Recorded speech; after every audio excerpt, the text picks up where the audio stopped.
11월 17일 금요일 김유정의 톡톡 동안입니다. 오는 19일이 아동학대 예방의 날입니다. 우리 지역에서 아동학대는 얼마나 발생하고 있고 어떻게 예방할 수 있는지 현장의 전문가 초대해 이야기 들어보죠. 정영숙 가족의 솔루션 소장 나오셨습니다. 어서 오세요. 네, 반갑습니다. 네, 네. 반갑습니다. 소장님께서는 언제부터 이 아동학대 예방과 가정상담 해 오셨는지 좀 말씀해 주세요. 네, 2008년이었던 것 같아요. 2008년에 가족 보존을 목적으로 하는 비영리 단체에 네. 일을 하게 되면서 지역의 아주 다양한 가정들을 많이 만나보게 된 것 같아요. 그래서 그때는 저녁 상담이나 이제 심지어는 이제 밤 9시 정도에도 이제 제가 함께 했던 동료들과 상담을 하러 간 네. 적이 있었어요. 가족이 함께 있을 때 만나야 된다라는 게 음, 아주 중요한 가치여서 네. 저희가 부득이하게 그 일들을 음, 많이 했었는데 많이 익숙해진 것 같습니다. 네, 2008년이면은 뭐 15년 정도 됐네요. 네, 그러네요. 네, 네. 꽤 오랜 시간 상담해 오셨는데, 끔찍한 아동학대 사건 정말 있어서는 안 되지만, 우리가 좀 잊을만 하면 자꾸 발생해서 세상을 떠들썩하게 하는데, 최근 현황은 좀 어떻습니까? 제가 안타까운 일들이 이제 뉴스에서 나오고 시민들의 공분이 일만한 일들이 자꾸 나와서 마음이 많이 먹먹할 때가 음, 많죠. 근데 뉴스에 나오진 않지만 지역에서도 수위가 다르고 음, 상황이 다를 뿐이지 예, 어려움에 처해 있는 상황들은 늘 발생하고요. 음, 또 안타깝게는 부모가 자신의 어려움을 자녀에게 전달하는 미숙한 방법들 음, 때문에 사건이 커지는 경우도 있고 그래서 네, 조금 더 정말 다른 시도들이 필요한 때다라는 생각을 많이 음, 하고는 합니다. 네. 네. 요즘 그럼 뭐 1년에 어느 정도다, 뭐 늘어나고 있거나 줄어들고 있거나 이런 추세는 어떻습니까? 예전보다는 신고율은 확실히 늘었습니다. 음, 그만큼 이제 아동 학대에 대한 인식은 관심과 인식이, 관심이 많아졌고요.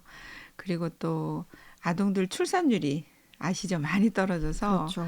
아동에 대한 소중함도 많이 커지고 음, 아동에 대한 인권, 권리 이런 것도 굉장히 많이 강화가 돼서 예, 아동에 대한 어떤 보호에 대한 관심이 음, 많아졌기 때문에 신고율은 굉장히 높습니다.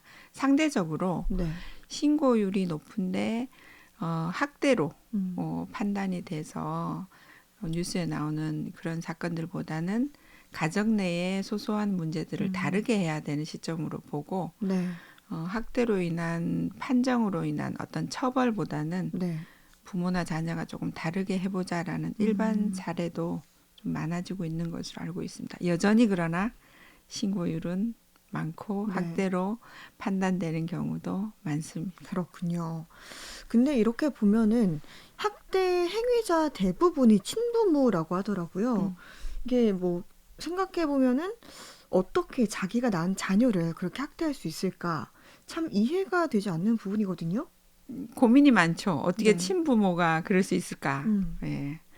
근데 저는 또 다르게 보면 악한 부모라도 좋은 걸 주고 싶어는 하거든요. 그렇죠. 그건 사람의 본성이고 네. 그러다 보니까 아이가 어릴 때는 무조건적인 돌봄이 있어야 되는 시기에는 부모의 방식대로 다 음, 전달되고 돌봄을 받다가 아이가 크죠. 네. 네, 크면 부모의 시각과 아이의 시각이 사랑을 음, 주고받는 관점도 다르고 네. 사랑을 이해하는 것도 음, 다르고 하다 보니까 자라가는 과정에서 음, 갈등은 피할 수가 없는데요. 네. 갈등을 조절하는 능력이 그리고 그 부분에서 부모의 조바심이 음, 아이를 사랑하는 마음보다 더 빨리 앞서서 표현이 되잖아요. 네. 그렇다 보니까 아이들은 또 부모의 충분한 본의를 이해하기에는 어리고, 음, 그러니까 표면적으로 드러나는 음, 부모의 행동들을 오해하는 경우도 많고, 부모는 억울하게 자기의 표현으로 본의가 전달되지 못하는 경우도 많아서 네. 네, 그것으로 인한 학대가 굉장히 많이 발생됩니다.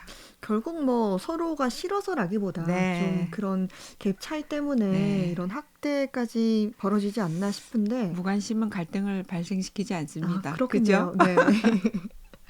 잘 지내고 싶으니까요. 음, 네.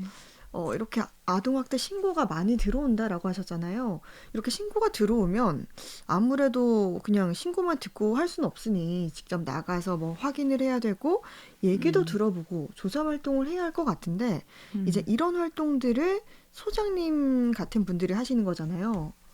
제가 직접 하진 않고요. 네. 지금은 포항시 같은 경우는 포항시 아동보호팀이 따로 꾸려져서 네. 신고 접수받고 조사 나가서 판단하는 것까지는 포항시 아동보호팀에서 하고요. 네. 그리고 변화가 필요하고 이제 가정에서 아이가 보호되면서 좀 네. 혹은 분리는 되었지만 돌아오는 것을 전제로 하는 가정에 대해서는 네. 사례 관리를 아동보호 전문기관에서 전문적으로 하는 것으로 10월 1일자로 변경이 됐어요. 그렇군요. 네, 좀 나눠져 있습니다. 그럼 여기서 이제 사례 관리를 계속 얘기해 주셨는데 이건 어떤 걸 뜻하는 거예요? 이제 좀 전에 저희가 나눴듯이 이제 서로 잘 지내고 싶은 마음의 갈등이라는 것으로 표현이 되잖아요. 네. 네, 사람은 익숙한 방식으로 계속해요. 습관처럼. 네, 네. 도움이 안 되는 줄 알지만 힘은 들 들잖아요. 그렇죠. 익숙한 대로 하면.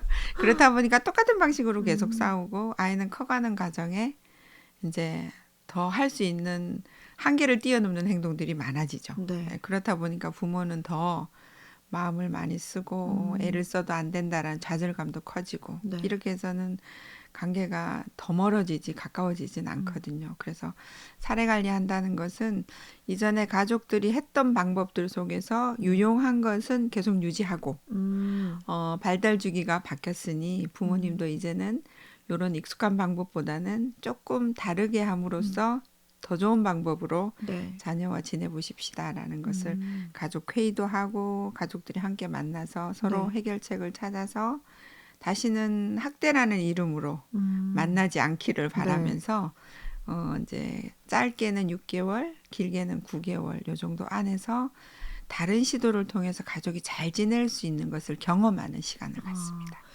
그러면 소장님께서 많은 가정들을 만나 오셨는데 기억에 남는 사례라던가 좀 많이 안타까웠던 사연 좀 소개해 주세요. 어쩌면 제가 이 일을 아직 하게 되는 계기였을 수도 있고 네. 또 아무리 약하고 부족한 가정이라도 가정이라는 울타리가 주는 힘은 네. 그 어떤 것보다 강하다라고 이제 제가 경험한 케이스였는데요. 물론 이제 어머니가 지적 장애가 좀 있으셨고 그리고 집안에 폭력이 있어서 이혼하셨어요. 그래서 네. 어머니가 새 아들을 지금도 새 아들 어렵죠. 네. 새 아들을 이제 양육하면서 이제 알코올 문제가 좀 있으셨어요.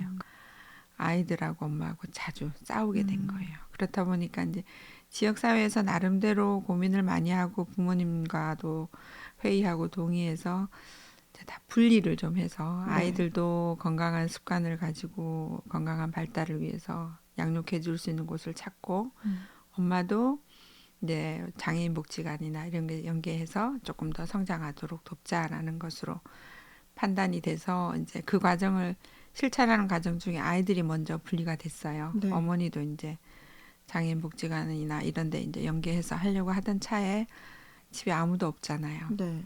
그러니까 어머니가 이제 알코올을 드시다가 사망하신 거예요.